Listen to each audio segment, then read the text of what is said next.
Bismillahirrahmanirrahim. Assalamualaikum warahmatullahi wabarakatuh. Selamat sore sahabat semuanya, kembali berjumpa dengan Dokter Sapi. Sahabat semuanya, mudah-mudahan kita dan sahabat semuanya diberikan keberkahan oleh Allah Subhanahu wa taala dan senantiasa mendapatkan keberkahan dari Allah Subhanahu wa taala.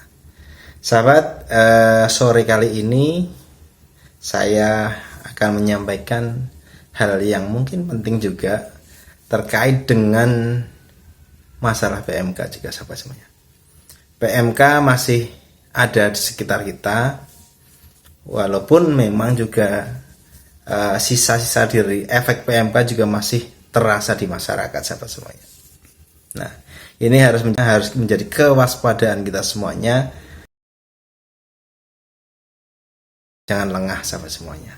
Nah, di Lebaran Haji kemarin pun masih cukup banyak ditemukan wabah PMK ini, penyakit PMK ini di masyarakat, di peternak sahabat semuanya. Nah, beberapa waktu juga saya melakukan ke lapangan. Ada beberapa fakta-fakta yang juga masih berkaitan dengan PMK ataupun efek dari PMK sendiri. Itu sahabat semuanya. Pertama, kalau di sapi perah itu masih lumayan tinggi efeknya. Yang pertama terkait dengan produktivitasnya dan juga reproduksinya sahabat semuanya. Banyak memang yang berpengaruh PMK itu di sapi perah, beberapa menyebabkan mastitis yang mungkin itu permanen. Ini menjadi produktivitasnya sangat rendah seperti itu. Kemudian masih juga ada yang panjang sebagai long PMK, efek di pernafasan, efek di bulunya itu yang beberapa kali waktu saya sempat sebutkan itu juga masih terjadi sahabat semuanya. Nah, kemudian bulu-bulu panjang ini memang fix itu terdampak karena PMK, karena beberapa kali kita cek di fesesnya itu tidak ada cacingnya sahabat semuanya. Jadi bukan karena cacingan, tapi karena memang PMK. Bulu yang panjang ini memang terjadi kelainan hormonal sehingga bulunya menjadi panjang seperti itu karena PMK ini. Nah, di reproduksi juga cukup banyak masih ketemu sapi-sapi yang birahinya lama, birahinya masih belum nampak, masih silent heat dan segala macamnya.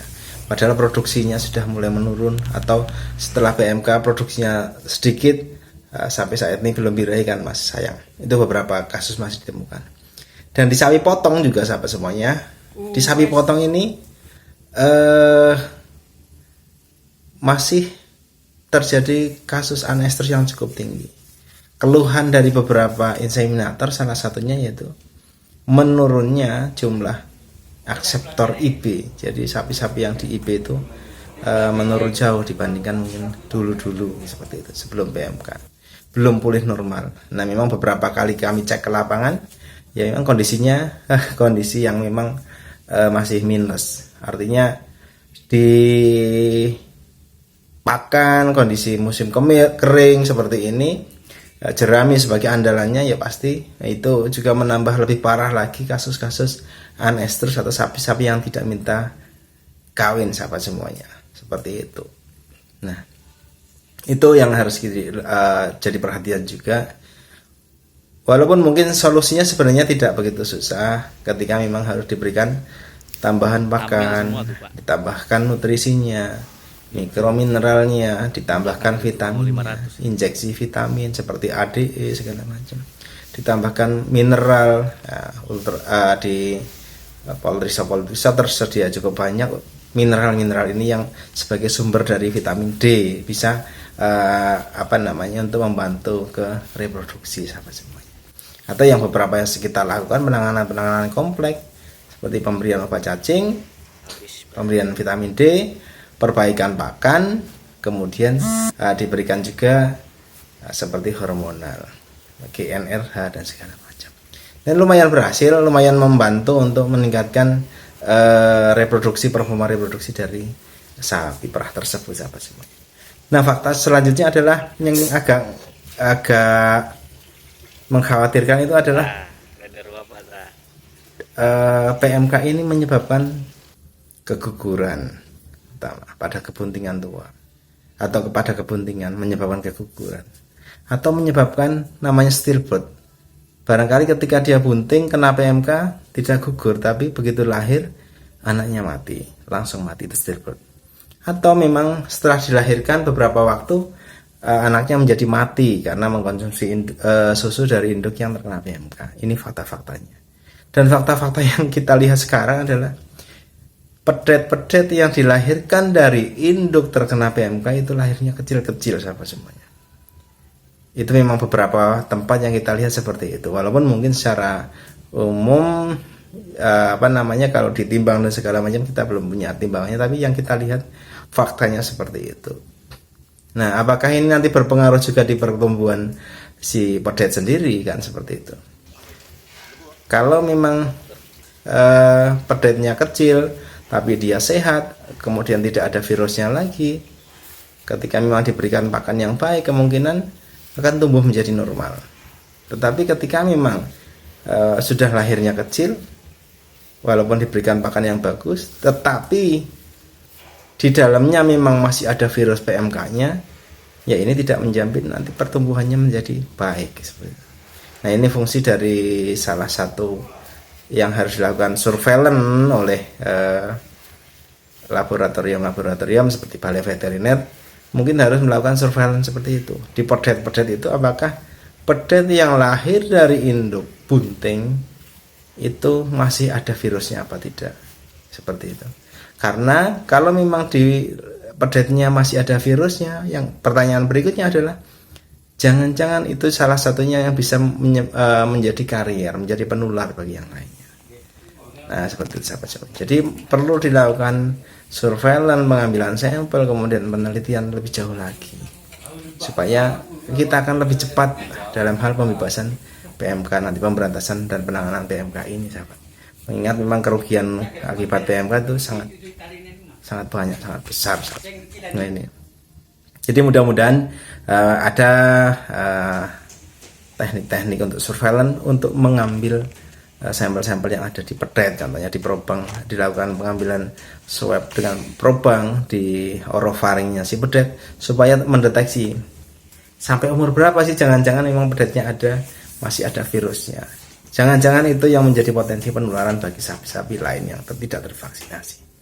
Nah, tentunya semuanya vaksinasi juga harus dilakukan lagi, digiatkan lagi, supaya memang kita benar-benar sapi-sapinya terjaga. Mengingat memang beberapa sapi, cukup banyak laporan juga, yang sudah pernah kena PMK sekarang terinfeksi lagi, gitu, seperti itu.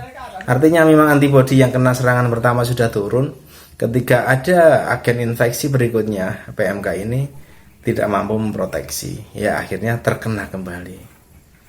Nah, jadi sahabat semuanya, itu masalahnya masih cukup banyak sebenarnya PR-nya.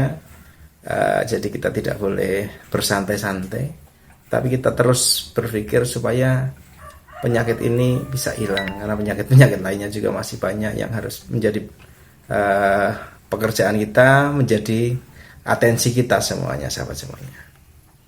Nah, mungkin itu fakta-faktanya. Kita harus tingkatkan reproduksi sapinya, kita harus tingkatkan kebuntingan sapinya, tingkatkan kelahiran pedetnya, lahirkan pedet dalam kondisi sehat, dipastikan dia mendapatkan susu kolostrum dari induk yang tervaksin, sehingga mendapatkan antibodi maternal dari induknya untuk daya tahan tubuh si pedet tersebut, sahabat semuanya. Nah, itu. Kemudian vaksinasi dilakukan, perbaikan pakan tentu mutlak diperlukan. Selain itu, biosecurity, sanitasi lingkungan, sanitasi kandang, dan hati-hati memasukkan sapi atau mengeluarkan sapi. Membeli sapi baru atau menjual sapi itu harus hati-hati supaya benar-benar terkontrol, sahabat semuanya. Nah, mungkin itu sahabat semuanya dari saya video terkininya. Mudah-mudahan besok ada segera video-video yang lainnya. Ikuti terus channel Dokter Sapi. Terima kasih. Assalamualaikum warahmatullahi wabarakatuh.